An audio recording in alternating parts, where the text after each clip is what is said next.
पाकिस्तान के पंजाब में फर्रुखाबाद में 125 साल पुराना गुरुद्वारा, जो कि पाकिस्तान ने हेरिटेज में उसको हमेशा कहा है, वहां पर गुरुद्वारा तोड़ दिया जाता है और पाकिस्तान की सरकार सोई रहती है। एक तरफ पाकिस्तान का दोहरा चेहरा देखने की, समझने की आवश्यकता है। एक तरफ पाकिस्तान में जो सिख हैं उनको भारत के विरोध में भड़काने का काम पाकिस्तान के लोग वहां पर करते हैं, दूसरी तरफ वहां पर सिखों के गुरुद्वारे तोड़े जाते हैं तो उस पर पाकिस्तान की सरकार कोई कार्रवाई नहीं करती है। बहुत निंदनीय घटना है। पाकिस्तान में जो सिख भाई बहन हैं उनके साथ लगातार अत्याचार हो रहे हैं और ये कोई एक स्टैंड अलोन घटना नहीं है। वहां की पाकिस्तान की माइनॉरिटीज, हिंदू, सिख, ईसाई, उनके साथ लगातार वहां अत्याचार हो रहे हैं। हम ये जो घटना हुई है उसकी भर्त्सना करते हैं, निंदा करते हैं और पाकिस्तान सरकार से ये मांग करते हैं कि एक तो वो गुरुद्वारे को पुनर्निर्माण करना चाहिए और दूसरा, जिन्होंने ये कृत्य किया है उनके ऊपर सख्त से सख्त कानूनी कार्रवाई करनी चाहिए और पाकिस्तान को वहां पर बस रही माइनॉरिटीज, सिख, हिंदू, ईसाई, इन सब की ध्यान भी रखना चाहिए और चिंता करनी चाहिए। पाकिस्तान के फर्रुखाबाद में एक गुरुद्वारा साहिब जो 125 साल पुरानी विरासत थी, उसको गिरा दिया गया रातों रात। मैं जहां इसकी कड़े शब्दों में निंदा करता हूं, ये बहुत बड़ा पाप है जो पाकिस्तान द्वारा किया गया है। भारत सरकार ने भी इसका संज्ञान लिया है, मैं धन्यवाद करता हूं।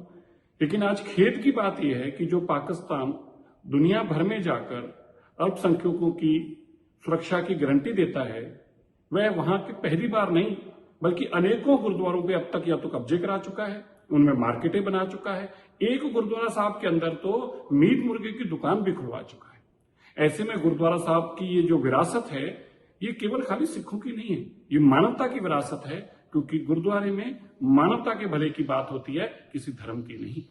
मुझे बड़ा खेद है, पाकिस्तान में लाखों सिख पार्टीशन के बाद जो थे, आज उनमें से केवल 8000 सिख बचे हैं। बाकियों का जबरन धर्म परिवर्तन कर दिया गया। बच्चियां वहां पर जबरन उठाकर उनके साथ निकाह किया जाता है, उनका जबरन धर्म बदला जाता है और करते करते आज वो गुरुद्वारों पे भी हमले कर रहे हैं। जहां मैं इसकी कड़ी निंदा करता हूं, मैं कहना चाहता हूं दुनिया भर को इसका संज्ञान लेना चाहिए। ये धरोहर एक सांझी धरोहर है और जिस तरह से पाकिस्तान कर रहा है, अब तक सैकड़ों गुरुद्वारों को तबाह कर चुका है, उनकी जायदादें खत्म कर चुका है, जमीनों के ऊपर कब्जे करा चुका है और ये जो मानसिकता दिखाई दी कि 125 साल पुरानी धरोहर को गिराने का काम किया है, ये महापाप किया है, जिसकी मैं फिर से कड़े शब्दों में निंदा करता हूं और उम्मीद करता हूं कि पाकिस्तान इसके ऊपर, पाकिस्तान की सरकार इसके ऊपर जरूर कार्रवाई करेगी और इस वापस गुरुद्वारा साहब को रिस्टोर कराएगी। देखिए, बेहद दुर्भाग्यपूर्ण है और कड़े शब्दों में हम इसकी निंदा करते हैं कि 125 साल पुराने गुरु साहब की इमारत को, जहाँ गुरुद्वारा था, उसको जिस तरीके से उसके हिस्से को डिमोलिश किया गया, वो निश्चित रूप से पाकिस्तान की जो उनकी अनसेंसिटिवनेस है माइनॉरिटीज के प्रति, एक तरफ जो है दुनिया में जाके वो माइनॉरिटीज के रक्षक बनने का जो है नाटक करते हैं, दूसरी तरफ उनके अपने देश के माइनॉरिटीज की ना तो वो खुद माइनॉरिटीज सुरक्षित है, ना उनके धार्मिक स्थान सुरक्षित है। निश्चित रूप से ये निंदनीय है। पाकिस्तान में बहुत बड़ी संख्या में हमारे गुरुद्वारे और इस तरीके से 125 साल पुरानी बिल्डिंग को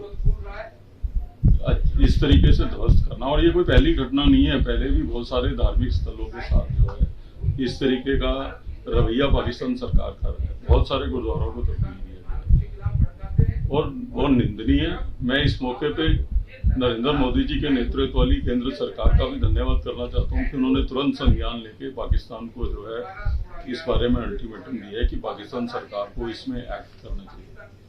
ये न केवल सिखों की धार्मिक भावनाओं को ठेस है, बल्कि मैं समझता हूं कि यूनेस्को के जो नियम है कि जो भी 100 साल से पुरानी वाली बिल्डिंग्स हैं और खास करके ऐसी प्लेसेस जो प्लेस ऑफ वर्शिप है, उनके खिलाफ इस तरीके की कार्रवाई करना अंतर्राष्ट्रीय नियमों का भी उल्लंघन है। पाकिस्तान सरकार को तुरंत इसका संज्ञान लेना चाहिए और जो भी दोषी हैं उनके खिलाफ कार्रवाई करके दोबारा रिस्टोर गुरुद्वारा साहब को करना चाहिए। हम कड़े शब्दों में इसकी जो है निंदा करें।